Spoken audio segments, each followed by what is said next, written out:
Halo semuanya, rekan-rekan Ranah Suci Abadi, kita berjumpa kembali di channel My Novel. Sebelum alur ceritanya dimulai, jangan lupa subscribe dan nyalakan lonceng notifikasinya, agar tidak ketinggalan dengan update episode terbarunya. Jika suka silahkan like dan share, dan komen. Tanpa lama-lama lagi ayo, kita ke alur cerita. First Immortal of the Sword, Chapter 593. Malam, Nine Tripod City, perkebunan keluarga Jiang. Apakah kamu melihat itu? Apapun yang Anda lakukan, jangan terburu-buru untuk menjelaskan posisi Anda. Jika tidak, Anda akan berakhir seperti Raja Matahari, tertipu dengan berpikir bahwa kemenangan Anda sudah pasti. Terlepas dari kepercayaan dirinya, dia rapuh seperti kertas di hadapan pedang Suyi, kepala keluarga Jiang, Jiang Xiaosheng, berkata dengan lembut. Jiang Li berkata dengan bingung, "Ayah, saya masih tidak mengerti. Itu Gunung Heaven Bristle, kandang keluarga kekaisaran. Bagaimana bisa para petinggi keluarga kekaisaran hanya menyaksikan pembantaian seperti itu terjadi?" Jiang Xiaosheng berpikir sejenak, lalu berkata, "Mereka pasti bertindak atas perintah yang mulia." Namun, pada akhirnya, apa yang terjadi di balik layar sudah lama tidak lagi penting. Lalu apa yang penting? Sederhana, setelah kejadian ini, seluruh dunia akan tahu bahwa meskipun ada tekanan dari lebih dari 10 faksi kuno, keluarga kekaisaran bertekad untuk mendukung Suyi. Jiang Xiaosheng tidak bisa menahan perasaan sedih. Demikian pula, dari sini, terlihat jelas betapa Yang Mulia sangat menghargai Suyi. Dia menentang semua faksi kuno itu karena dia. Gelombang mengalir melalui hati Jiang Li. Ketika dia memikirkan kembali apa yang dia alami di Pulau Abadi Sumeru, dia tidak bisa menahan diri untuk tidak bergumam, "Jika itu aku juga akan berdiri dengan Suyi." Jiang Xiaosheng tertegun. "Las, bukankah aku baru saja memperingatkanmu untuk tidak terburu-buru menjelaskan posisimu?" Jiang Li menggelengkan kepalanya. "Ayah, jika Anda menyaksikan sikapnya yang luar biasa di Pulau Abadi Sumeru, Anda akan mengerti. Bahkan sendirian, dia cukup kuat untuk memaksa sebagian besar faksi terkemuka untuk menundukkan kepala." Dia berhenti di sini, lalu berkata dengan sungguh-sungguh, "Kembali ke Pulau Abadi Sumeru, Putra Buddhis Chen Lu mengatakan sesuatu yang sulit saya pahami. Namun, saya akhirnya menyadari apa yang dia maksud." "Apa yang dia katakan?" tanya Jiang Xiaosheng. Mata Jiang Li berbinar. Waktu telah berubah. Mata Jiang Xiaosheng sedikit menyipit. Dia merenung sejenak, lalu samar-samar sepertinya mengerti sesuatu. Tiba-tiba, dia menegakkan punggungnya dan mengangguk, terdengar puas. "Gadisku, dalam hal ini, kamu telah melampauiku. Keluarga Jiang adalah salah satu dari 3 klan besar Xia besar. Jiang Li adalah anggota teratas dari generasi muda mereka, seorang jenius tiada taraf yang telah melangkah ke alam manifestasi spiritual. Basis kultivasinya cukup dalam dan stabil untuk membuat ahli generasi tua klan tampak membosankan jika dibandingkan. Bahkan Jiang Xiaosheng sudah lebih rendah darinya. Ini benar untuk Jiang Li, tetapi bukankah itu juga berlaku untuk setiap monster lain di zaman kuno dan jenius saat ini yang telah kembali dari Gunung Abadi Sumeru hidup-hidup? Anak-anak muda ini telah melampaui sebagian besar pembudidaya alam manifestasi spiritual dunia yang lebih tua. Mereka sudah cukup kuat untuk mempengaruhi keseimbangan kekuatan dunia. Mengingat keadaannya, siapa yang bisa terus memandang mereka sebagai junior belaka? Dan Suyi, dia bahkan lebih luar biasa. Dengan kultivasi alam bintang pengumpulannya, dia berada di luar monster alam manifestasi spiritual dari zaman kuno dan orang-orang jenius di masa sekarang, dan dia bahkan mengirim kepala berguling-guling di perkebunan Raja Matahari. Tidak berlebihan untuk mengatakan bahwa dia adalah kultivator terbaik generasi muda. Jiang Xiaosheng berhenti ketika hal ini terpikir olehnya, lalu bergumam, "Setiap generasi memiliki kejeniusannya. Di sini, di benua Azure, waktu generasi tua di panggung utama dunia telah berakhir. Ini akan menjadi generasi Anda yang benar-benar memimpin dunia menuju masa depan." Itu benar, waktu telah berubah. Jika seseorang terus melihat dunia melalui lensa yang sama seperti sebelumnya, perubahan waktu pada akhirnya akan meninggalkan mereka. Semua orang berasumsi bahwa Suyi memprovokasi bencana yang sangat besar, tetapi apakah mereka benar-benar berhenti sejenak untuk bertanya-tanya siapa di dunia ini yang dapat berdiri bahu-membahu dengannya? Distribusi kekuasaan saat ini ditakdirkan untuk berubah. Di masa lalu, 4 ortodoksi besar berdiri di puncak Xia Agung, namun sekarang, Suyi saja sudah cukup untuk memaksa mereka menundukkan kepala dan mengalihkan pandangan mereka. Tidak mungkin faksi-faksi kuno itu akan melepaskan Suyi begitu saja, tetapi pada saat yang sama, mereka pasti akan membayar harga yang sangat besar. Seberapa kuatkah Suyi sekarang? Tidak ada yang tahu, tapi kultivator alam manifestasi spiritual dunia tidak akan lagi berani memprovokasi dia dengan enteng. Di seluruh Nine Tripod City, setiap jalan, gang, dan kedai teh penuh dengan percakapan. Dan nama yang paling sering mereka sebut adalah Suyi. Dia adalah seorang pemuda dari Zhou besar yang kecil dan terpencil. Dia tiba di Nine Tripod City belum lama ini, pada hari ke-15 bulan lunar ke-9. Sedikit lebih dari sebulan telah berlalu sejak itu. Namun, situasi luar biasa yang tak terhitung jumlahnya telah muncul di sekitarnya. Dalam Song of the Sandy Creek, dia memotong monster gerbang iblis penghancuran surgawi di zaman kuno, si Kong Bao. Di Cloud Kong Lake, dia mengeksekusi penatua Huo Tiandu dari Cloud Ski Divine Palace. Di tepi danau Golden Scale, dia membunuh Zhou Fengzi, seorang tetua dari Sekte Pedang Fulcrum Surga, dengan kemudahan yang sama seolah-olah dia sedang menyembelih seekor ayam. Di majelis Dharma Teras Anggrek, dia secara sepihak menyiksa Huan Shaoyou. Setelah ekspedisi ke Pulau Abadi Sumeru berakhir, dan setelah tersiar kabar tentang pembantaian di Gunung Heaven Bristle, prestasinya naik ke permukaan sekali lagi. Orang-orang membicarakannya tanpa henti. Beberapa orang memuji Su Yi, mengatakan dia seperti bintang jatuh. Pendakiannya yang cepat menjadi terkenal adalah legenda, mencengangkan bangsa. Namanya menyebar jauh dan luas. Beberapa orang khawatir setelah mempelajari pelajaran brutal seperti itu, faksi kuno akan berkumpul dan menyerang dengan kekuatan yang lebih besar, dan kali ini, Su Yi pasti akan binasa, mengakhiri legendanya sebelum waktunya. Lainnya masih sedih. Dunia akan segera berubah, dan tatanan yang mapan dan stagnan akan dirombak. Mereka yang beradaptasi akan berkembang, sedangkan mereka yang berjuang akan binasa. Dunia memang telah berubah. Paling lama dalam setahun, Radiant Epoch pasti akan menimpa kita. Seorang pria berbaju hitam berdiri melawan kegelapan malam, tangannya di belakang punggung. Dia mengenakan topeng perunggu, dan matanya bersinar seperti obor saat dia menatap ke langit. Adapun pemuda itu, Su Yi, dia membunuh dua murid istana Netherworld Deathbringer, putra suci angin Nirvanik dan Mo Xingze. Kejahatannya tidak bisa dimaafkan. Saat dia mengatakan ini, nada pria bertopeng itu membawa sedikit rasa dingin. Dia berkata dengan tegas, cepat atau lambat, dia harus mati. Gadis suci Jade Anglika berdiri di sampingnya, tampak bingung. Dia masih ingat apa yang dikatakan Su Yi setelah majelis Spirit Band. Dia berhutang budi pada klan ular hantu, itulah sebabnya dia menyelamatkan nyawanya. Pada saat itu, Su Yi hanya berada di alam penghindaran butir. Sekarang, hanya dalam beberapa bulan, Su Yi telah menjadi jenius paling mempesona di generasi muda Gritsia. Tapi dia masih sangat muda. Bagaimana mungkin dia berutang budi pada ular hantu? Jangan bilang, apakah dia dari Netherworld?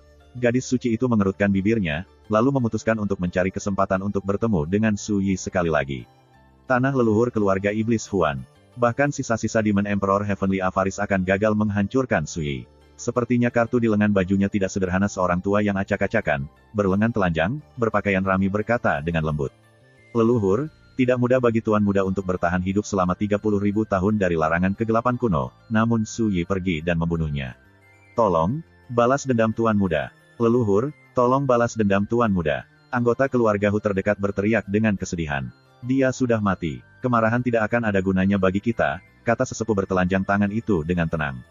Untuk balas dendam, mari kita tunggu sekarang. Mengapa kita harus menunggu, leluhur? Seseorang tidak bisa tidak bertanya.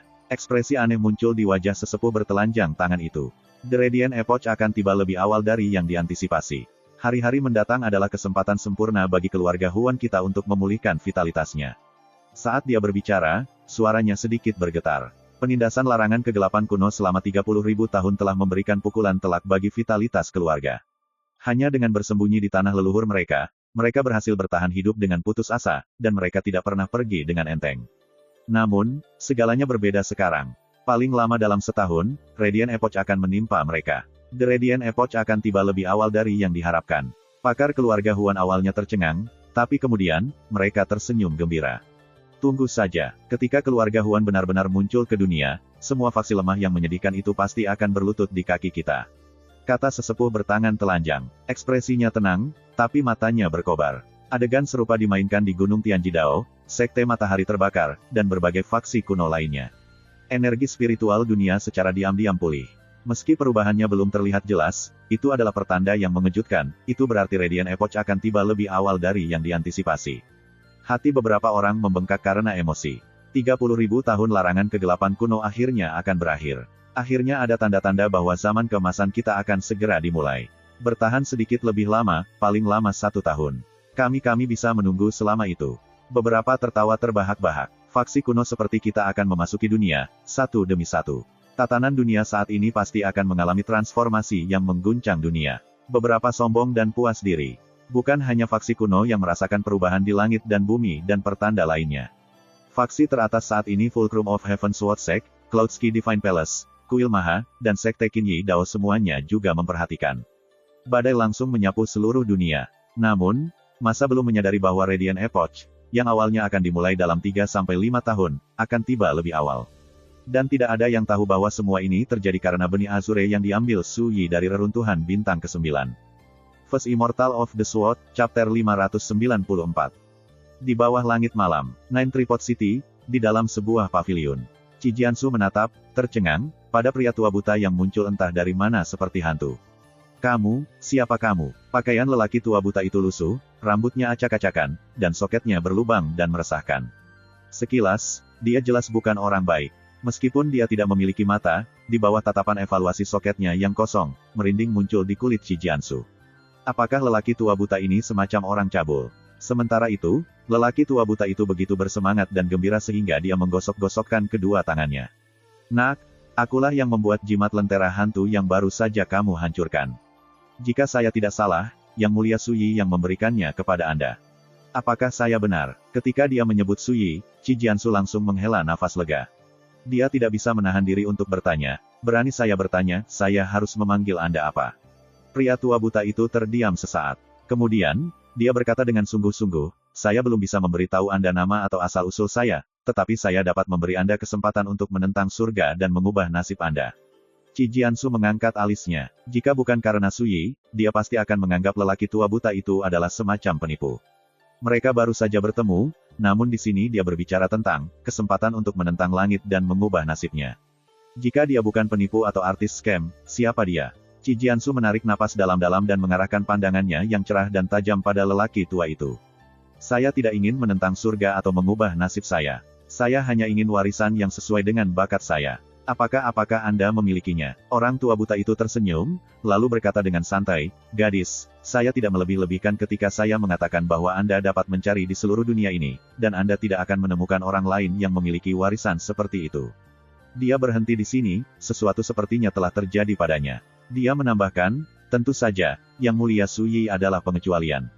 Qi Jiansu tertegun. Dia tiba-tiba menyadari bahwa meskipun kultivasinya tak terduga, lelaki tua buta itu menyebut Su Yi sebagai Yang Mulia. Dia bertanya dengan penuh minat, mengapa kamu sangat menghormati Su Yi? Apakah Anda mungkin tahu asal-usulnya?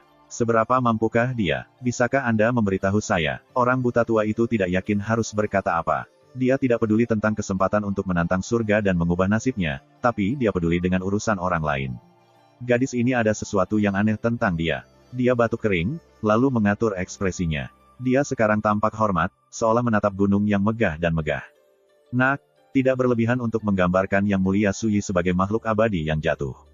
Adapun seberapa mampu dia hehe. Saya tidak berani berbicara sembarangan, katanya dengan senyum misterius. Qi Jiansu terus menyelidiki. Dia benar-benar menyinggung lebih dari 10 faksi kuno. Beberapa orang berpikir bahwa tidak lama lagi, kemungkinan besar dia akan.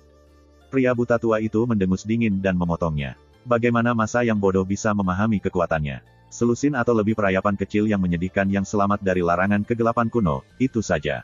Bahkan saya memandang rendah mereka, jadi bagaimana mungkin Yang Mulia Su Yi menyibukkan diri dengan mereka? Qi Jiansu tertegun. Bualan orang tua buta ini luar biasa. Pria tua buta itu tertawa. Sudahlah, Las, yang perlu Anda ketahui hanyalah keberuntungan yang mampu mengubah takdir Anda ada di hadapan Anda.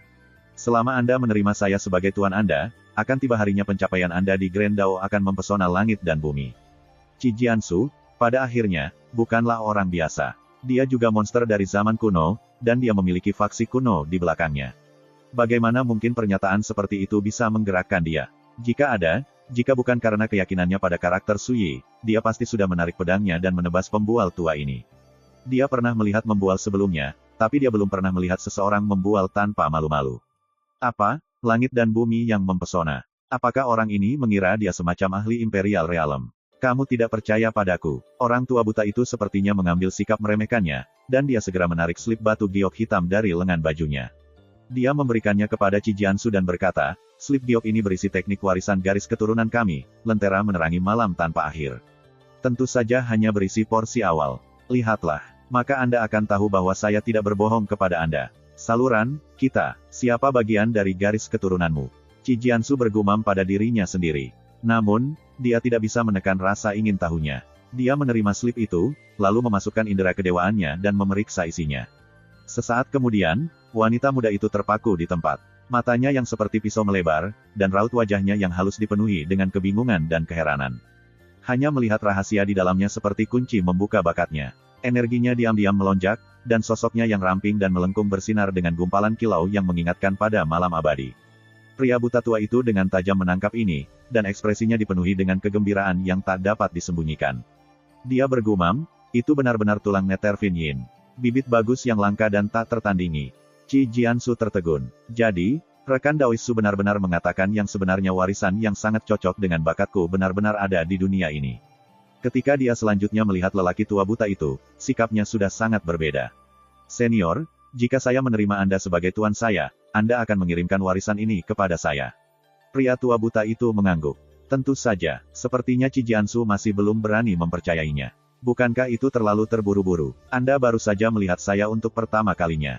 Anda tidak mengerti kepribadian saya atau orang seperti apa saya. Pria tua buta itu tertawa dan memotongnya. Saya percaya penilaian yang mulia Suyi. Qi Jiansu terperangah. Tapi rekan Daoisu dan aku sama sekali tidak mengenal satu sama lain. Pria tua buta itu tertegun sebentar, tapi kemudian, dia tertawa sekali lagi. Dia penilai karakter yang luar biasa. Apa bedanya jika Anda mengenal satu sama lain dengan baik atau tidak? Dia tahu bahwa orang buta tua itu memiliki keyakinan yang hampir buta pada Suyi. Sepertinya apapun yang dilakukan Suyi, dia benar. Jika dia melakukan kesalahan, dia tetap benar, itu adalah dunia yang salah. Setelah hening sejenak, Qi Jiansu berkata, aku ingin mengunjungi rekan Daoisu sebelum aku memutuskan. Pria buta tua itu tampak senang dengan hal itu. Baiklah, kebetulan saya ingin mengunjunginya untuk mengungkapkan rasa terima kasih saya. Ayo pergi sekarang juga. Malam itu tenang, cerah, dan dingin. Pengadilan Azure Cloud. Suyi berbaring di kursi anyamannya sambil memikirkan sesuatu. Dia sudah memiliki sumber daya kultivasi yang cukup untuk bertahan sampai dia mencapai alam manifestasi spiritual. Sekarang dia tidak lagi kekurangan sumber daya, dia ingin kembali ke Zhou Agung. Disitulah Wen Lingsui, Cha Jin, dan teman serta sekutunya yang lain berada. Baginya, seseorang yang bereinkarnasi untuk berkultivasi lagi, Zhou Agung juga merupakan tanah kelahirannya.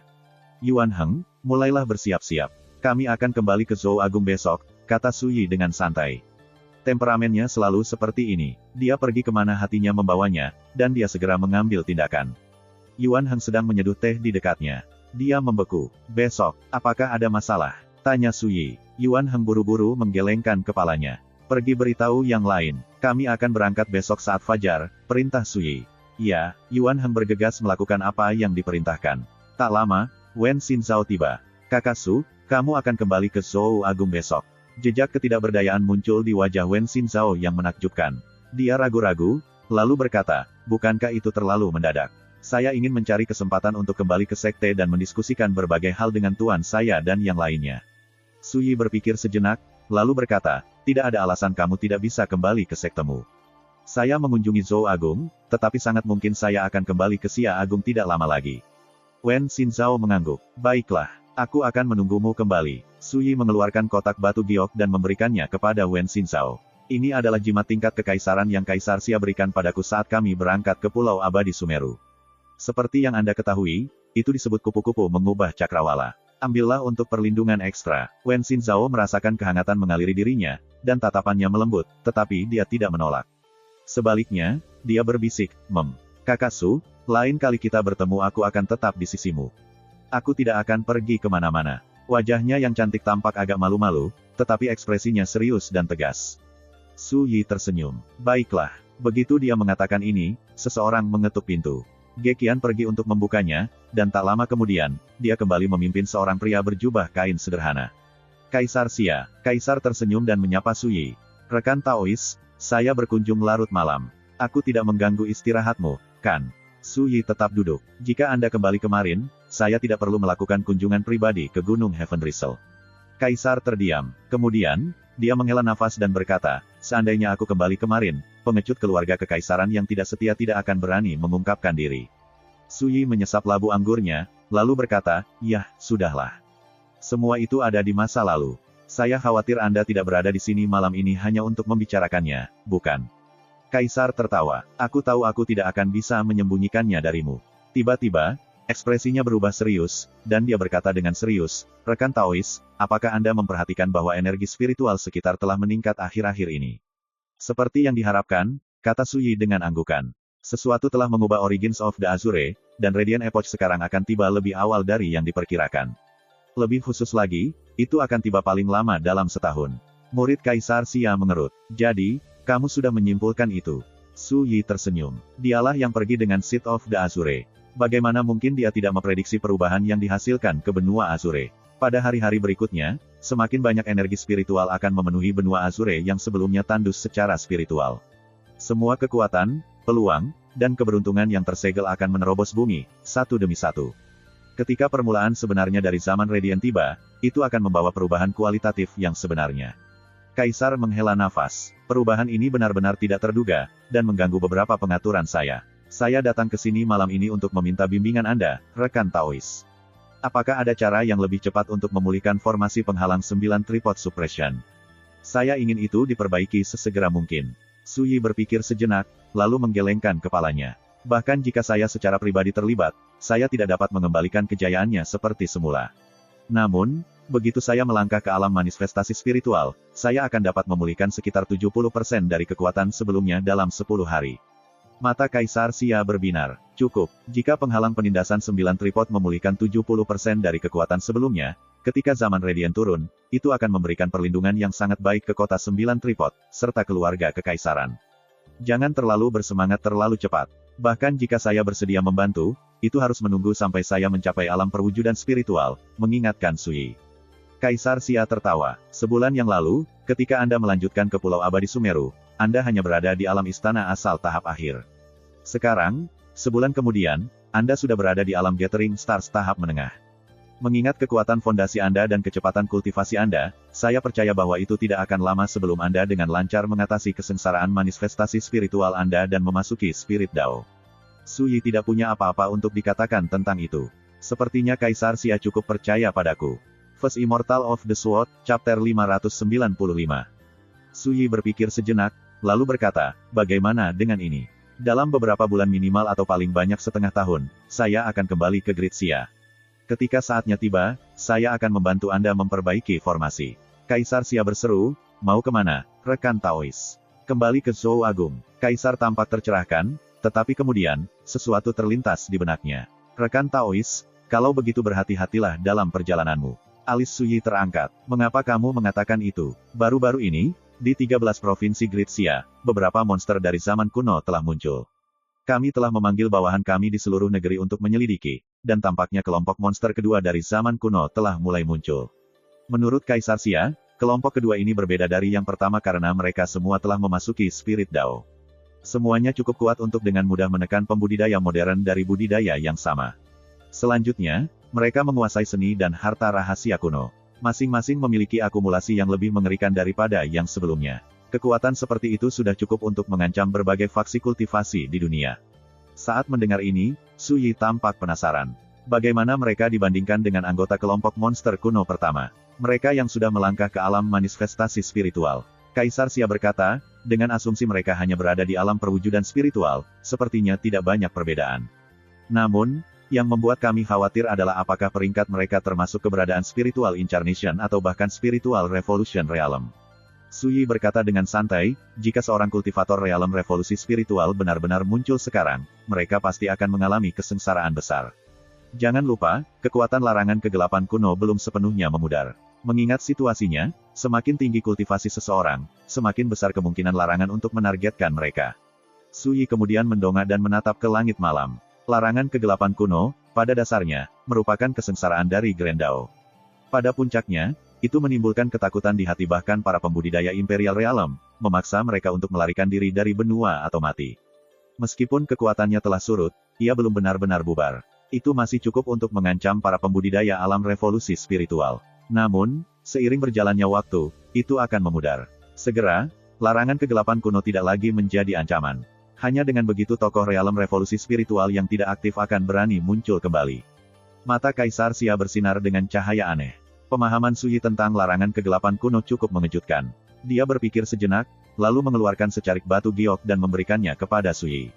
Rekan Taois, ini adalah nama-nama anggota yang dikonfirmasi dari kelompok monster kedua di zaman kuno. Totalnya ada 13. Jika Anda bertemu mereka dalam perjalanan menuju Zhou Agung, Anda harus berhati-hati. Su Yi dengan santai menerima slip giok itu dan memeriksa isinya. 13 nama termasuk pria dan wanita dari berbagai faksi kuno, dan termasuk potret mereka.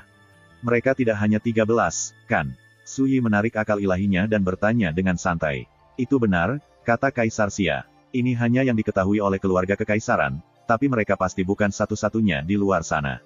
Suyi mengangguk. Setelah mengobrol sebentar lagi, Kaisar Xia berpamitan dan pergi. Suyi, bagaimanapun, tenggelam dalam pikirannya. Karena zaman Radiant tiba lebih awal dari yang diantisipasi, semakin banyak kejadian aneh yang pasti akan muncul di seluruh benua di masa mendatang. Persis seperti yang dinyatakan dalam ramalan, kekuatan yang tersegel suatu hari akan membebaskan diri dari bumi. Segala sesuatu yang terbelenggu suatu hari akan lepas dari ikatannya. Sederhananya, selama beberapa bulan ke depan, semakin banyak energi spiritual akan membanjiri benua Azure, di samping keberuntungan, peluang, dan kekuatan kuno. Pada saat yang sama, segel yang menutupi bagian terbuka dari penghalang spasial dunia akan pecah, dan semakin banyak pembudidaya akan berkerumun. Pertanda ini hanyalah pendahuluan. Ini akan menjadi 1 tahun paling lama sebelum pertunjukan yang sebenarnya dimulai. Suyi bergumam pada dirinya sendiri. Tiba-tiba, suara ketukan terdengar lagi dari pintu depan. Alis Suyi terangkat. Ini sangat hidup di sini malam ini. Tak lama kemudian, lelaki tua buta dan Qi Jiansu melangkah masuk. Orang tua ini menyapa Anda, Yang Mulia, kata orang tua buta itu. Dia menghadap Suyi dan membungkuk dalam-dalam. Qi Jiansu menyapanya juga, rekan Taoist Su. Suyi melambaikan salam mereka. Tidak perlu kesopanan seperti itu. Katakan padaku, mengapa kamu datang? Senior ini mengatakan dia ingin menjadikanku sebagai muridnya, dan aku datang ke sini untuk meminta pendapatmu, kata Qi Jiansu, langsung ke intinya. Wanita muda bermata tajam ini selalu seperti itu, dia tidak membuang waktu berbelit-belit. Apakah kamu mungkin khawatir dia menipumu? Atau apakah Anda khawatir itu terlalu bagus untuk menjadi kenyataan? Ekspresi Suyi aneh. Orang tua buta itu memang agak terlihat ceroboh. Ya, saya khawatir tentang kedua hal itu, kata Qi Jiansu terus terang. Pria buta tua itu langsung merasa canggung. Dia menggosok hidungnya dan meringis. Suyi tertawa. Yakinlah, hanya seseorang dengan tulang yin nethervein yang dapat mewarisi warisan garis keturunannya. Ketika sampai pada sesuatu yang sama pentingnya dengan memastikan kelanjutan dari warisan mereka, dia tidak akan berani menipumu. Qi Jiansu langsung santai. Kalau begitu, aku tidak akan khawatir. Pria tua buta itu menyeringai, lalu mengepalkan tinjunya dengan rasa terima kasih. Yang Mulia, terima kasih banyak telah menemukan bibit yang luar biasa. Saya akan mengingat kebajikan ini selama sisa hari-hari saya. Suyi bangkit dari kursi anyamannya dan berkata, baiklah, cukup. Jika tidak ada yang lain, aku akan kembali ke kamarku untuk beristirahat. Orang tua buta itu berkata dengan tergesa-gesa, Yang Mulia, mohon tunggu sebentar. Suyi menoleh. Orang tua buta itu berkata, belum lama ini, saya bertemu dengan seorang tua cabul, maksud saya, seorang Taoist tua. Dia memiliki kehadiran yang sangat aneh tentang dia, dan saya curiga dia berasal dari Netherworld juga. Suyi langsung terlihat penasaran. Melanjutkan, orang buta tua itu berkata, Taoist tua itu tidak terlalu menarik perhatian, dan dia tampak bernafsu dan cabul, tetapi seperti yang Anda ketahui dengan baik, garis keturunan kami telah menguasai Blazing Lantern Netherworld murid. Meskipun mereka sangat pingsan, sekilas saya tahu bahwa ada jejak kikeruh dari lautan kepahitan padanya. Kikeruh dari lautan kepahitan. Tatapan Suyi terfokus. Netherworld adalah rumah bagi banyak zona bahaya, dan lautan kepahitan adalah salah satunya. Mereka mengatakan itu tidak ada habisnya, oleh karena itu ada pepatah, lautan kepahitan tidak terbatas. Anda harus kembali untuk melihat pantai. Bahkan ahli Imperial Realm pun tidak akan berani menjelajah ke lautan kepahitan dengan enteng. Alasannya sederhana, udara di atas lautan kepahitan mengandung sejenis kikeruh yang mampu merusak fondasi seseorang di Grendao. Itu melemahkan para pembudidaya dan merendahkan mereka, tubuh dan jiwa. Di masa lalunya, Suyi pernah melintasi lautan kepahitan, dengan pedang di tangan. Dia secara alami sangat menyadari bahwa siapapun yang mampu menjelajahinya dan kembali hidup-hidup sama sekali tidak sederhana. Yang lebih mengejutkan lagi, ketika Taoist tua itu melihat saya, dia sepertinya merasakan sesuatu, dan dia mengambil inisiatif untuk memulai percakapan, kata lelaki tua buta itu, sedikit keanehan dalam ekspresinya. Selain itu, saat kita berbicara, dia menyebutmu. Ini mengejutkan Suyi. Dia mengenalku. Pria buta tua itu memiliki ekspresi aneh di wajahnya. Taoist tua berkata bahwa pada hari Anda memasuki Nine Tripod City, dia tahu bahwa Anda bukan orang biasa.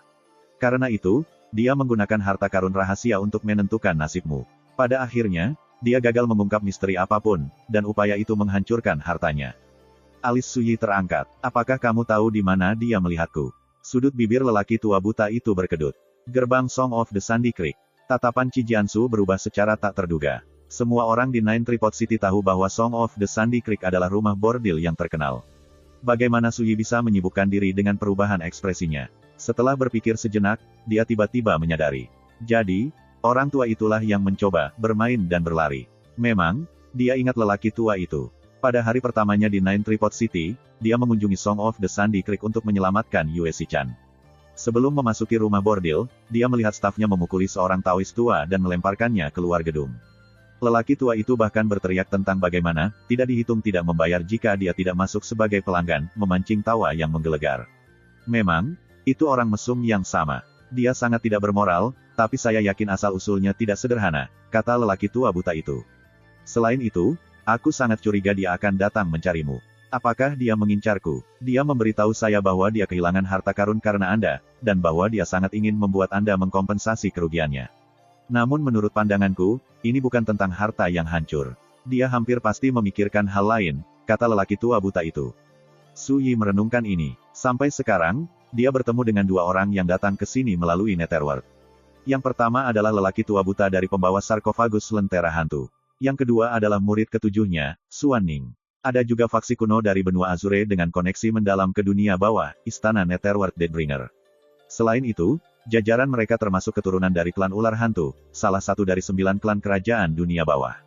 Namun menurut lelaki tua buta itu, sangat mungkin bahwa Taois tua itu berasal dari dunia bawah juga, dan lebih jauh lagi, dia telah berkelana di lautan kepahitan yang berbahaya.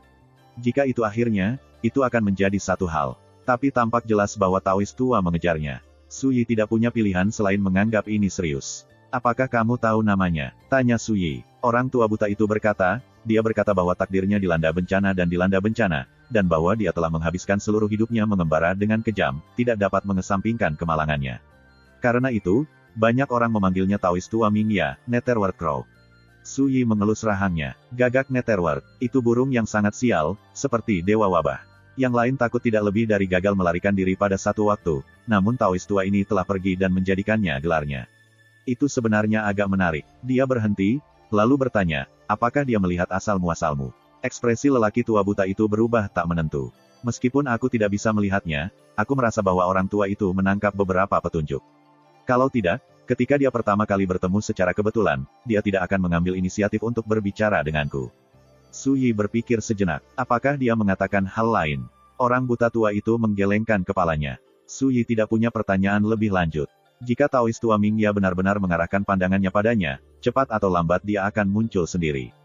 Ketika saatnya tiba, dia secara alami bisa mendapatkan jawabannya. Saat itulah lelaki tua buta itu sepertinya merasakan sesuatu. Dia tiba-tiba mengangkat kepalanya, dan soketnya yang berlubang menatap paviliun yang jauh. Yang mulia, siapa yang tinggal di sana? Dia bertanya dengan waspada. Suyi menoleh dan melihat bahwa bangunan yang dilihat orang tua buta itu adalah paviliun tempat Yue Shichan tinggal. Sebelum Suyi dapat mengajukan pertanyaan apapun, seberkas cahaya kristal dan sedingin es turun dari kubah surga yang jauh. Itu menuju paviliun. First Immortal of the Sword, Chapter 596. Langit di atas paviliun. Fluktuasi energi yang aneh dan tidak jelas melonjak, mengembun menjadi bunga es seputih salju. Itu jernih dan transparan, dan bersinar melawan kegelapan langit malam yang gelap. Setelah diperiksa lebih dekat, gumpalan cahaya berkabut mengalir di sekitar bunga es, seperti air pasang, mendistorsi dan mengguncang udara di sekitarnya. Ekspresi lelaki tua buta itu berubah drastis. Jejak spasial. Begitu dia mengatakan ini, dia merasakan Suyi mengangkat tangannya dan menebas udara. Suara mendesing. Pedang Ki melanda, secepat kilat, membawa serta jejak pedang 9 neraka. Itu melintas di udara. Bang! Bunga es yang murni, hampir suci, seperti kaca meledak, menyebarkan pecahan cahaya. Praktis secara bersamaan, suara yang mengingatkan pada dengusan dingin bergema jauh di dalam kubah surga. Suyi mengabaikan semua itu dan menembak ke arah kamar Yue Shichan. Pria buta tua itu awalnya berencana untuk mengikutinya, tetapi dia ragu-ragu dan akhirnya memutuskan untuk tidak melakukannya. Senior, apa itu segel spasial? Qi Jiansu mau tidak mau bertanya. Segel yang terkondensasi dari kekuatan spasial. Hanya pembudidaya Imperial Realm yang bisa mengendalikan dan melepaskan mereka, kata lelaki tua buta itu, ekspresinya tidak pasti.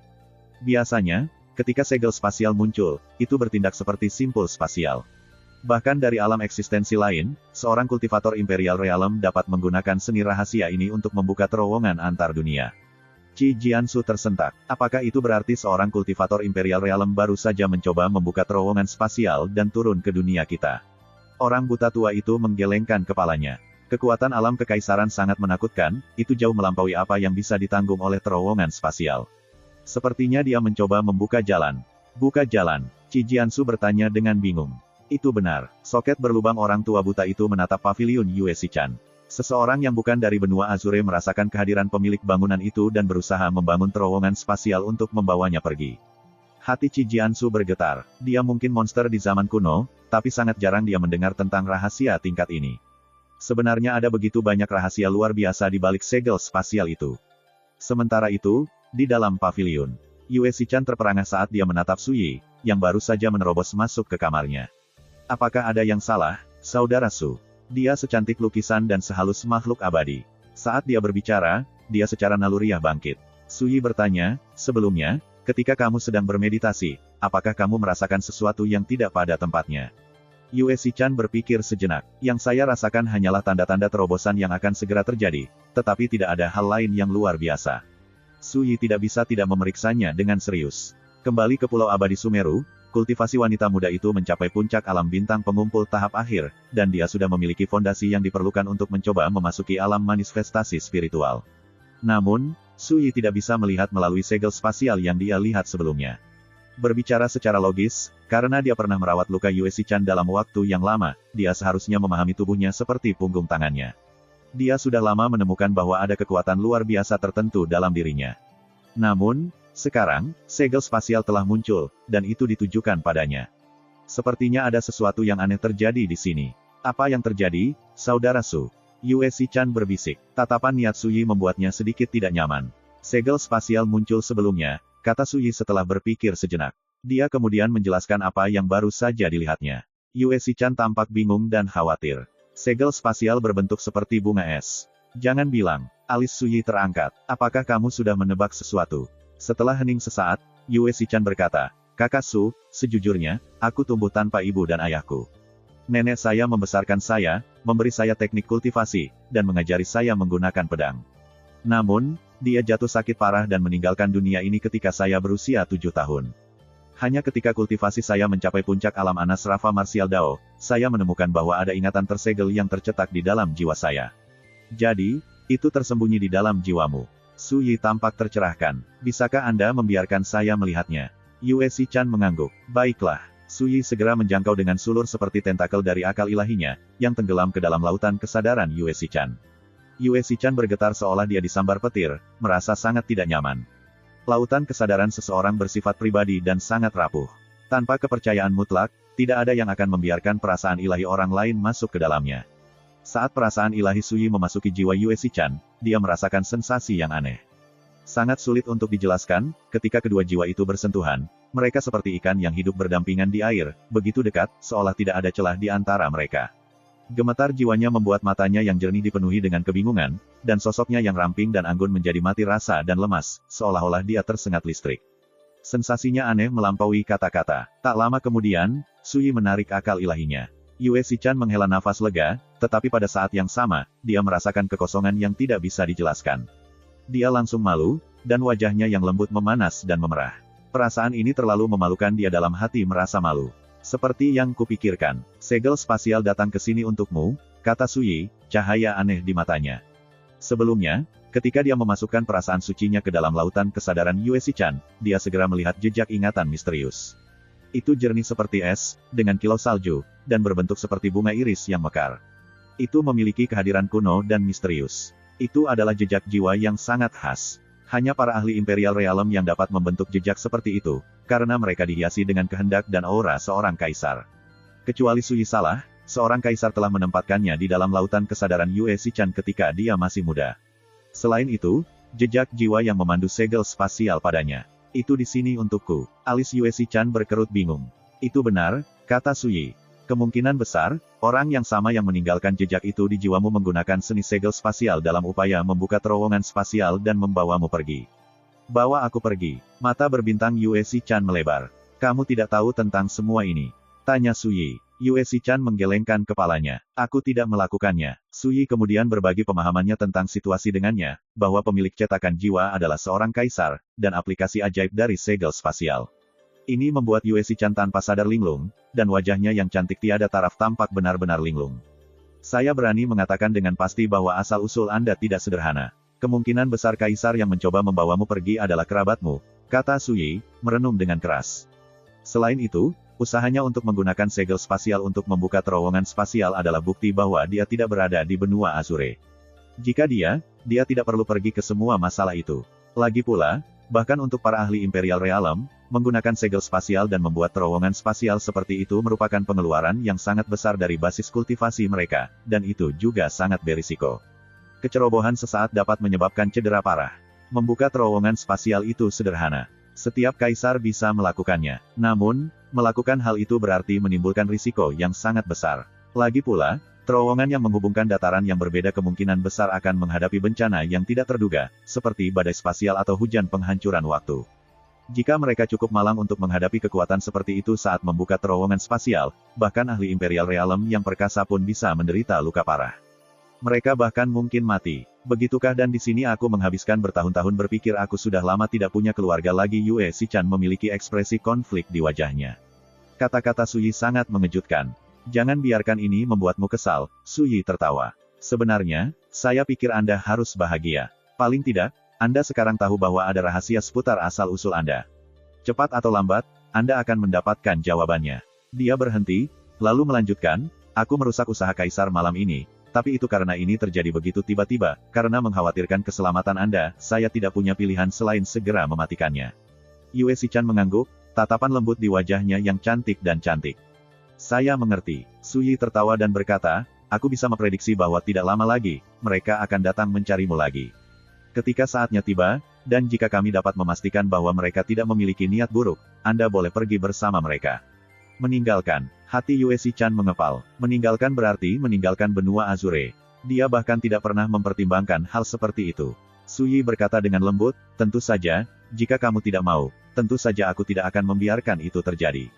Singkatnya, semuanya terserah Anda. Kata Yue Shichan.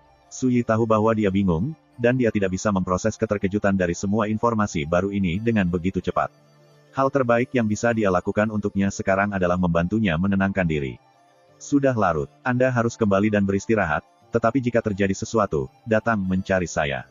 Jangan malu-malu, kata Suyi. Baiklah, kata Yue Shichan dengan anggukan. Suyi kemudian berbalik dan pergi. Ketika dia kembali ke halaman, dia melihat lelaki tua buta itu dan Qi Jiansu masih menunggunya di sana. Yang mulia, apakah Anda membutuhkan bantuan? Tanya lelaki tua buta itu dengan tergesa-gesa. Tidak perlu, kata Suyi. Apa yang Anda rencanakan untuk dilakukan ke depan? Qi Jiansu menatap lelaki tua buta itu dengan penuh harap. Senior, jika memungkinkan, saya harap Anda akan menemani saya ke tanah leluhur klan saya. Mungkinkah Anda bersedia? Semangat orang tua buta itu melonjak.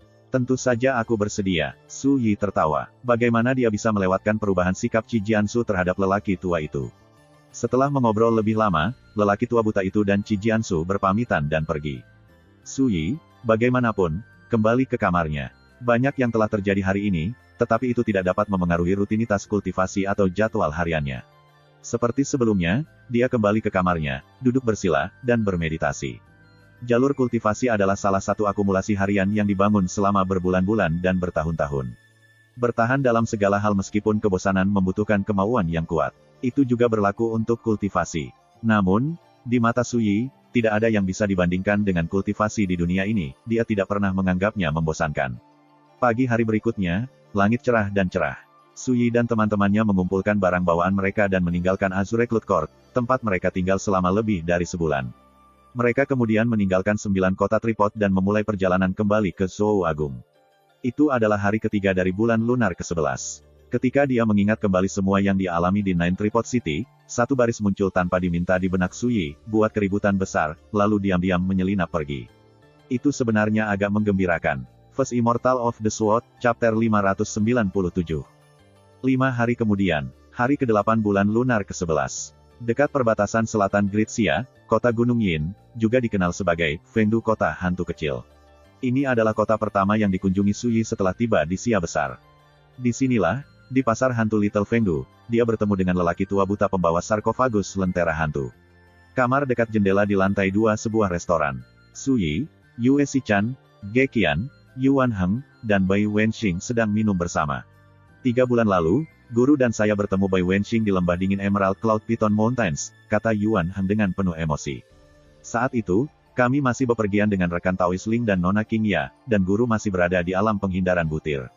Hanya 3 bulan yang singkat, namun kultivasi guru telah mencapai alam pengumpulan bintang. Ketika saya mengingat kembali pengalaman kami di Gritsia, saya hampir merasa seperti sedang bermimpi. Bai Wenxing tidak bisa menahan senyum. Dia juga merasa tersentuh. Selama bepergian dengan Su Yi, dia telah belajar secara mendalam bahwa terkadang, memilih orang yang tepat untuk diikuti dapat mengubah takdir Anda. Hanya 3 bulan yang lalu, dia masih hanya seorang Snowfin Profound Python yang tidak dapat mengambil wujud manusia. Sekarang, dia sudah menjadi kultivator Gathering Stars Realm tahap akhir. Mengingat sejauh mana transformasinya, bagaimana mungkin dia tidak tergerak? Inilah yang mereka maksud ketika mereka mengatakan bahwa jika satu orang memperoleh Dao, bahkan anjing dan ayam mereka naik ke surga. Bahkan jika kami berubah lebih banyak, perubahan kami tidak akan mampu bersaing dengan perubahan yang akan terjadi di tahun mendatang, kata Su Yi, menghabiskan secangkir anggur dan menatap keluar jendela.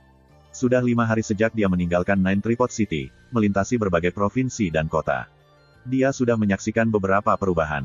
Energi spiritual sekitar meningkat setiap hari. Itu masih jarang, tapi trennya sudah cukup untuk mempengaruhi pembudidaya di seluruh dunia. Jauh di dalam hutan belantara pegunungan, Yao yang tak terhitung jumlahnya menghancurkan belenggu mereka dan mencapai terobosan baru. Di berbagai faksi kuno, pembudidaya yang tak terhitung jumlahnya yang telah lama terperangkap di kemacetan mengumpulkan pencerahan ke dalam jejak Grand Dao langit dan bumi. Dengan melakukan itu, mereka menyadari pertumbuhan yang mengejutkan dalam kultivasi mereka. Bahkan seniman bela diri biasa yang tersebar di seluruh dunia fana telah memperoleh segala macam manfaat dari energi spiritual yang semakin padat.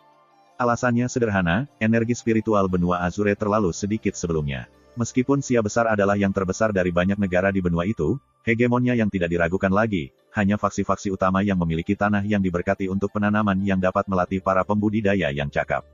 Namun, segalanya berbeda sekarang. Energi spiritual sekitar meningkat setiap hari, menguntungkan semua pembudidaya di bawah langit. Inilah yang disebut, berkat surga yang tidak memihak. Hujan turun merata, tanpa pandang bulu. Memang, energi spiritual sekitar masih belum terlalu mengejutkan atau padat. Namun, saat energi spiritual meningkat, kehadiran Grand Dao juga meningkat. Ini membuat jauh lebih mudah bagi para pembudidaya dunia untuk mendapatkan pencerahan ke dalam misterinya. Pada saat yang sama, di seluruh lanskap, banyak bahan spiritual dan obat-obatan tumbuh dengan kecepatan yang mengejutkan, dan jauh lebih banyak dari sebelumnya. Seperti bambu yang melonjak setelah hujan musim semi. Ini adalah perubahan di langit dan bumi. Meskipun ini baru permulaan, dan meskipun mereka belum menyambut era radiant yang sebenarnya, selama hal-hal berlanjut seperti ini, dunia pasti akan mengalami transformasi yang mengguncang bumi. Itu akan memiliki pengaruh yang sangat besar pada distribusi kekuatan dan setiap makhluk hidup di bawah langit. Kata-kata Su Yi menggerakkan Yue Xichan, Ge Qian, dan yang lainnya. Selama 5 hari terakhir, bahkan mereka telah mendeteksi perbedaan energi sekitar. Memang semakin awal untuk merasakan jejak Grand Dao ketika mereka berkultivasi. Begitu banyak yang telah berubah, dan ini baru permulaan. Tidak mungkin untuk membayangkan seberapa luas perubahan itu setelah zaman Radiant benar-benar menimpa mereka, dan situasi luar biasa apa yang akan muncul. Sudah cukup lama Nona Xin Zhao kemungkinan besar sudah berhasil kembali ke Cloudski Divine Palace, kata Yue Xichan dengan lembut. Su Yi mengangguk. Ketika mereka meninggalkan Nine Tripod City, Wen Xin Zhao menemani mereka selama 2 hari pertama perjalanan mereka sebelum berangkat sendiri. Beberapa saat sebelum mereka berpisah, mereka semua tahu bahwa wanita cantik Nan Anggun itu enggan pergi. Ayo kita kunjungi kuil Dewa Kota, lalu segera pergi, kata Su Yi tak lama kemudian. Dia menghabiskan cangkirnya, bangkit, dan meninggalkan restoran. Su Yi tidak terburu-buru untuk pergi ke Gritsia. Dalam perjalanannya kembali ke Zhou Agung, dia juga tidak terburu-buru. Menyaksikan gunung dan air, mengamati langit, bumi, dan semua makhluk hidup dalam segala aspeknya, mengalami pasang surut dunia.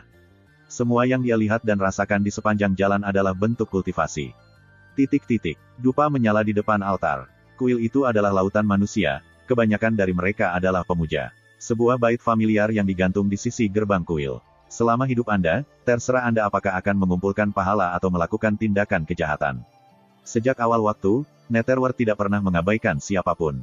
Selama kunjungan pertama Su Yi ke kota Gunung Yin, dia mengunjungi kuil ini. Dia berhenti di sini lagi dalam perjalanan pulang karena salah satu patung candi. Tak lama kemudian, Su Yi dan teman-temannya sampai di aula utama kuil.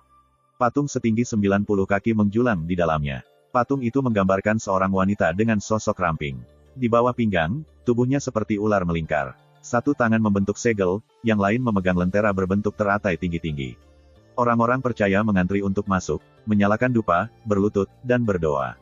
Ekspresi mereka saleh, dan mereka menggumamkan sutra dengan pelan. Ketika dia melihat patung itu, Sui mau tidak mau merasa sedikit berkonflik. Dia tidak bisa tidak mengingat seorang wanita cantik dengan mahkota dan mantel bangau. Dia juga membawa lentera berbentuk teratai. Ular hantu adalah salah satu dari 9 klan kerajaan dunia bawah. Hantu dan roh jahat melihat mereka sebagai utusan lampu, dan mereka menempati posisi yang sangat tinggi. Ayo pergi. Setelah beberapa saat, Sui mengendalikan emosinya, berbalik, dan pergi. Patung ini bukan dari daun kecilnya. Itu hanyalah anggota ras ular hantu yang memegang lenteranya tinggi-tinggi. Teman-temannya tidak bisa membuat kepala atau cerita tentang ini. Mereka tidak tahu mengapa Sui melakukan ini, tapi mereka cukup perhatian untuk tidak mengorek. Mereka baru saja meninggalkan kuil ketika Sui tiba-tiba melihat seorang wanita cantik bergaun hitam berdiri di tengah hiruk-pikuk jalanan kota.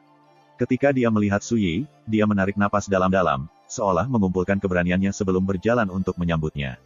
Xuanzi menyapamu, rekan Taois Su. Wanita berbaju hitam itu tak lain adalah Xuanzi, yang juga dikenal sebagai Holy Maiden Jade Anglika dari istana Netherworld Deathbringer. Selain itu, dia adalah keturunan ras ular hantu.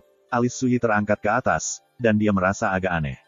Dia secara alami sangat menyadari bahwa pertemuan mereka sama sekali bukan kebetulan. Dia berpikir sejenak, lalu berkata, apakah kamu punya urusan denganku? Gadis suci Jade Anglika, Xuanzi, berkata, aku, ada pertanyaan di pikiranku, dan aku ingin menanyakannya secara langsung. Sui mengalihkan pandangannya ke seluruh area. Mari kita bicara sambil berjalan. Saat dia berbicara, dia terus maju. Xuanzi berjalan di sampingnya, sementara rekan Sui lainnya membuat jarak agar tidak terlibat dalam percakapan mereka. Apakah kamu ingin bertanya mengapa aku membiarkanmu pergi? Sui bertanya dengan santai di sepanjang jalan. Itu benar, kata Holy Maiden Jade Anglika dengan anggukan. Jika memungkinkan, saya akan menghargai Anda menjernihkan keraguan saya. Sui tersenyum dan berkata, sebelum saya menjawab, bisakah Anda memberitahu saya bagaimana Anda, keturunan ras ular hantu, datang ke benua Azure? Dia sedikit ragu, lalu berkata, yang aku tahu adalah bahwa dahulu kala, pendiri istana Netherworld Deathbringer, yang mulia Kaisar Asura Netherworld, datang ke benua Azure dari Netherworld. Dia ditemani oleh sekelompok ahli ras ular hantu. Total ada 13 dari mereka. Kami menyebut mereka 13 utusan ilahi. Saya keturunan salah satu dari 13, utusan ilahi Mihe.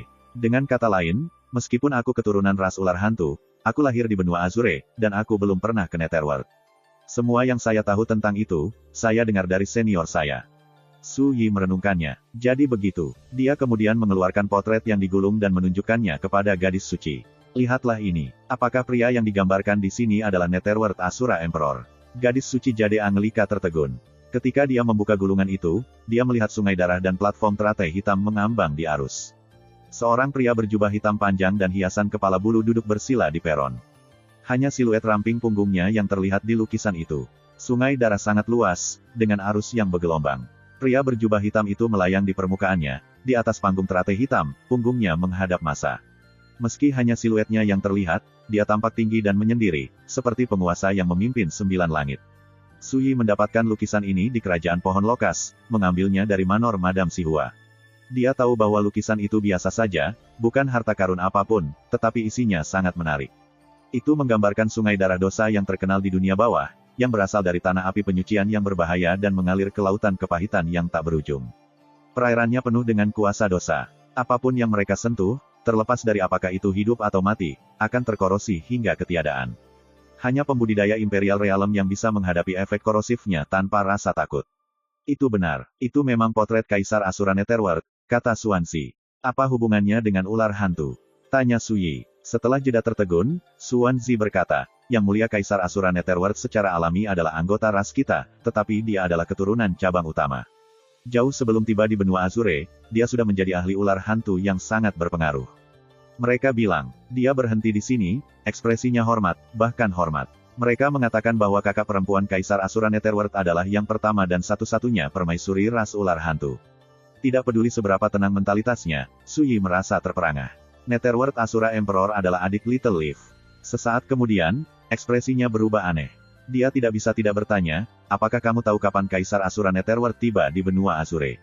Setelah berpikir sejenak, Xuanzi berkata, menurut arsip kuno istana Netherworld Deathbringer, Kaisar Asura Netherworld pertama kali tiba di benua Azure kira-kira 38.000 tahun yang lalu. 38.000 tahun yang lalu Su Yi tenggelam dalam kontemplasi. 500 tahun yang lalu, dia memilih untuk bereinkarnasi dan berkultivasi lagi. 38.000 tahun yang lalu, dia sudah lama menguasai alam liar, dan pedangnya menekan segala sesuatu di bawah langit.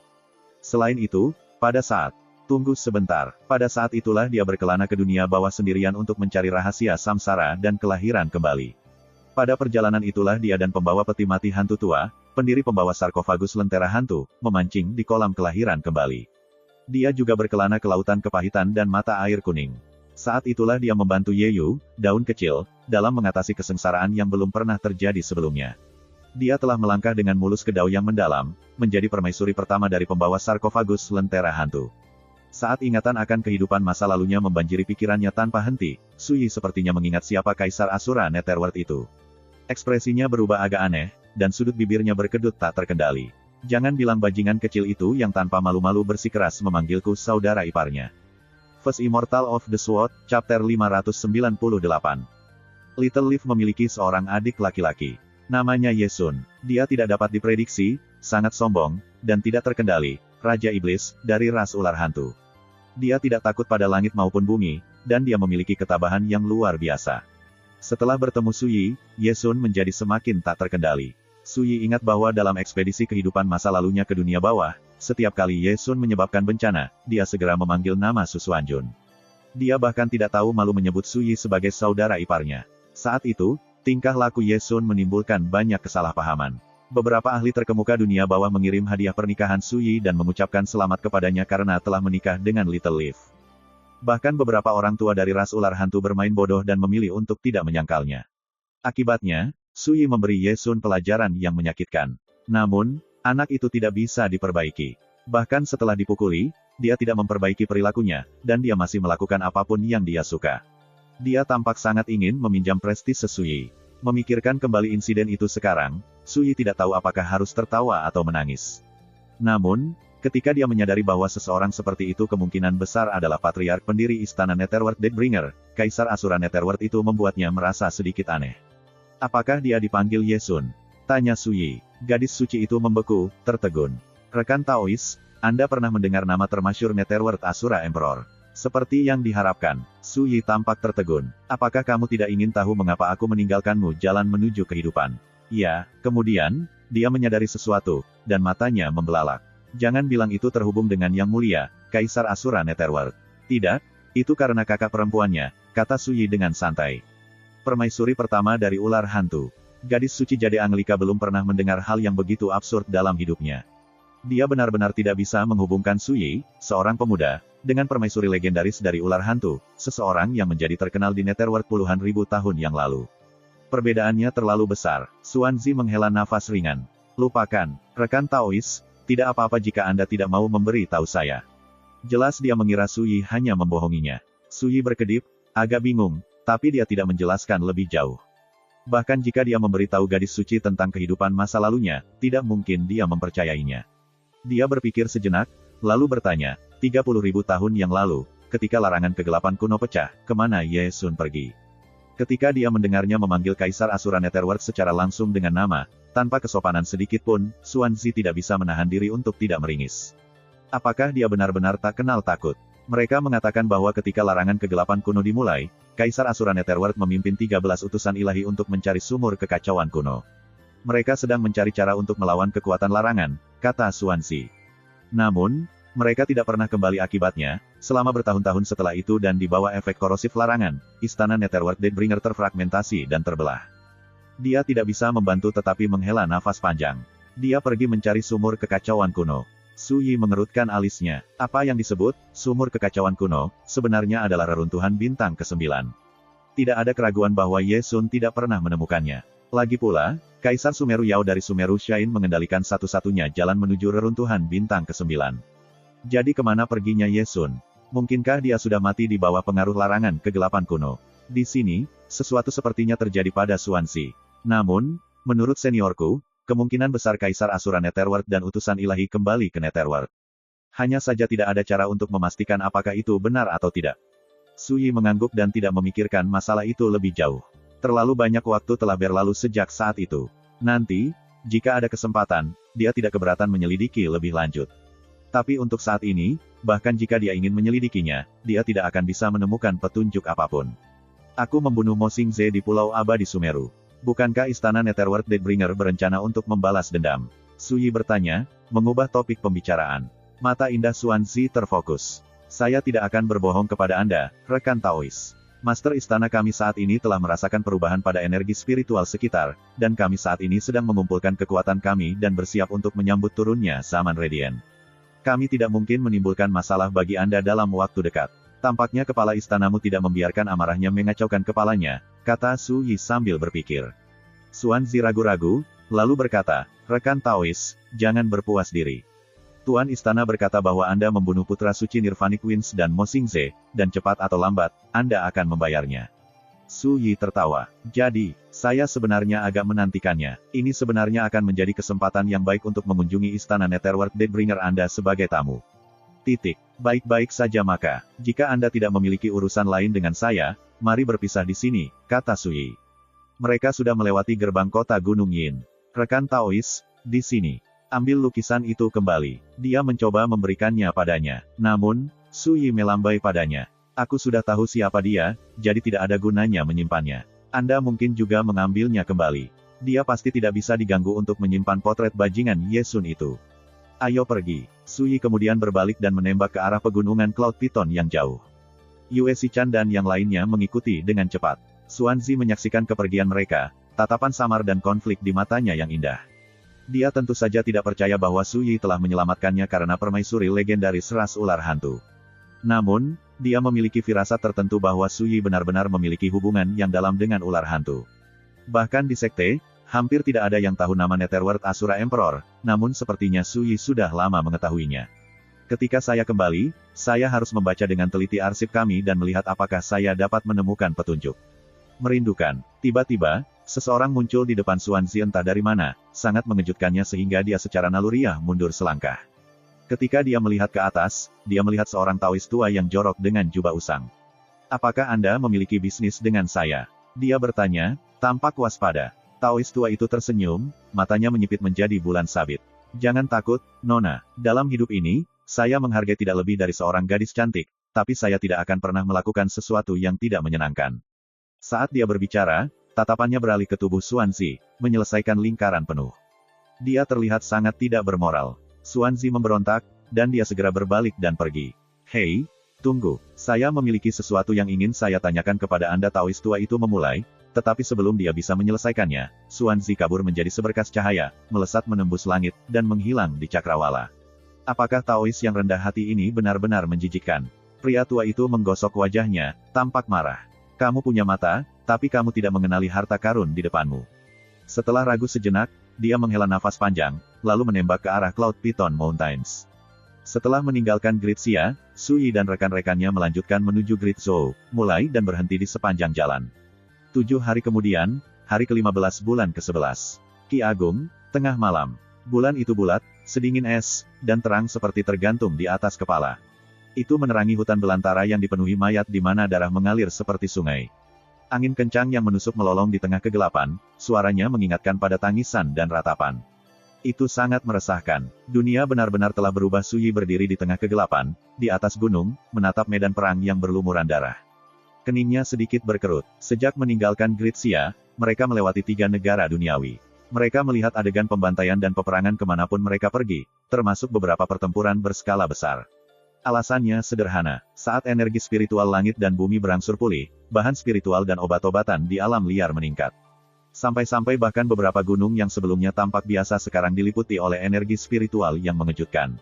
Ketika orang mencoba merebut bahan spiritual dan obat-obatan, hal itu pasti menyebabkan pertumpahan darah dan konflik.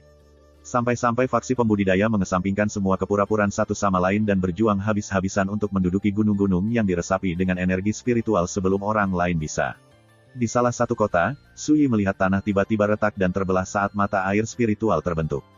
Itu menarik banyak pembudidaya, yang memperebutkannya, mengubah kota yang cukup besar menjadi gunung mayat dan lautan darah. Di lain waktu, jauh di pegunungan, dia melihat faksi petani bentrok dengan Yao yang membuat rumah mereka di sana. Mereka bertempur dan membunuh di bawah penutup kegelapan, dan baik matahari maupun bulan tampak kehilangan pancarannya. Adegan serupa dimainkan di seluruh dunia kultivasi. Ini adalah hari-hari kekacauan dan pertumpahan darah. Masa menderita, inilah yang terjadi ketika energi spiritual langit dan bumi pulih. Terlepas dari apakah mereka seniman bela diri atau kultivator biasa, semua orang mengambil tindakan. Setiap orang berusaha merebut sumber daya yang bermunculan, dan mereka melakukan semua yang mereka bisa untuk mendapatkan keberuntungan dan memperkuat diri mereka sendiri. Dunia tetap damai untuk waktu yang lama, tetapi menjadi semakin bergejolak. Ambil sekarang, misalnya, medan perang yang jauh dan dipenuhi mayat adalah hasil dari dua faksi yang memperebutkan gunung spiritual.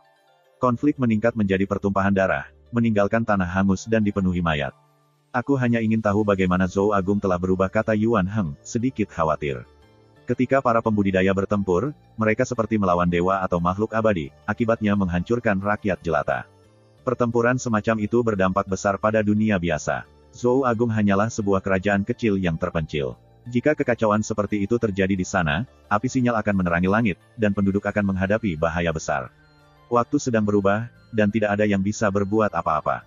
Hanya dengan bertindak sesuai dengan perubahan dunia dan memperkuat diri seseorang dapat menemukan pijakan yang stabil di zaman baru. Hanya dengan begitu seseorang bisa bercita-cita menjadi hebat, kata Su Yi dengan tenang. Dia telah melihat terlalu banyak adegan seperti itu di kehidupan sebelumnya, dan dia tentu saja tidak menganggapnya aneh sama sekali. Kakak Su, lihat itu, Yue Shichan tiba-tiba angkat bicara. Tatapannya yang jelas terkunci ke medan perang yang jauh. Mereka melihat sesosok tubuh berjingkat melalui pembantaian berserakan mayat di bawah sinar bulan. Setelah diperiksa lebih dekat, dia adalah seorang remaja dengan jubah kain kasar, dan dia membawa kuali kecil berwarna darah. Setibanya di medan perang, pertama-tama dia dengan hati-hati mengevaluasi sekelilingnya, lalu menyilangkan kakinya dan duduk, meletakkan kuali di depannya. Tangannya membentuk segel, dan dia mulai melantunkan mantra. Tiba-tiba, angin yin menyapu seluruh medan perang, dan energi yang mengerikan menyebar ke udara. Segera setelah itu, jiwa-jiwa yang tersisa melayang keluar dari mayat yang berserakan di medan perang, lalu terbang ke kuali berwarna darah pemuda itu seolah-olah dipanggil. Dia masih sangat muda, tapi alih-alih belajar dengan benar, dia mengumpulkan sisa jiwa untuk berkultivasi. Apa bedanya dia dengan pembudidaya setan dan sesat? Yuan Heng mengerutkan alisnya. Apa yang kamu lihat belum tentu benar. Mari kita menonton lebih lama lagi, kata Su Yi sambil berpikir. Yuan Heng membeku. Jangan bilang aku salah paham. Waktu berlalu, energi jahat menyelimuti seluruh medan perang, dan sosok hantu tumpang tindih. Mereka yang menonton kehilangan jejak berapa banyak roh yin dan sisa jiwa yang diserap kuali merah pemuda itu. Tiba-tiba, sekelompok melayang dari langit yang jauh, meninggalkan seberkas cahaya menyilaukan di belakang mereka. Itu adalah sekelompok pembudidaya, dan mereka galak dan sombong. Bahkan sebelum mereka tiba, raungan marah terdengar dari langit malam yang jauh. Kurang ajar, siapa yang berani berlatih seni rahasia sesat di sini? Bagi rekan-rekan pencinta My Novel, mohon dukungan, tekan like dan subscribe, agar Mimin tambah semangat lagi. Terima kasih.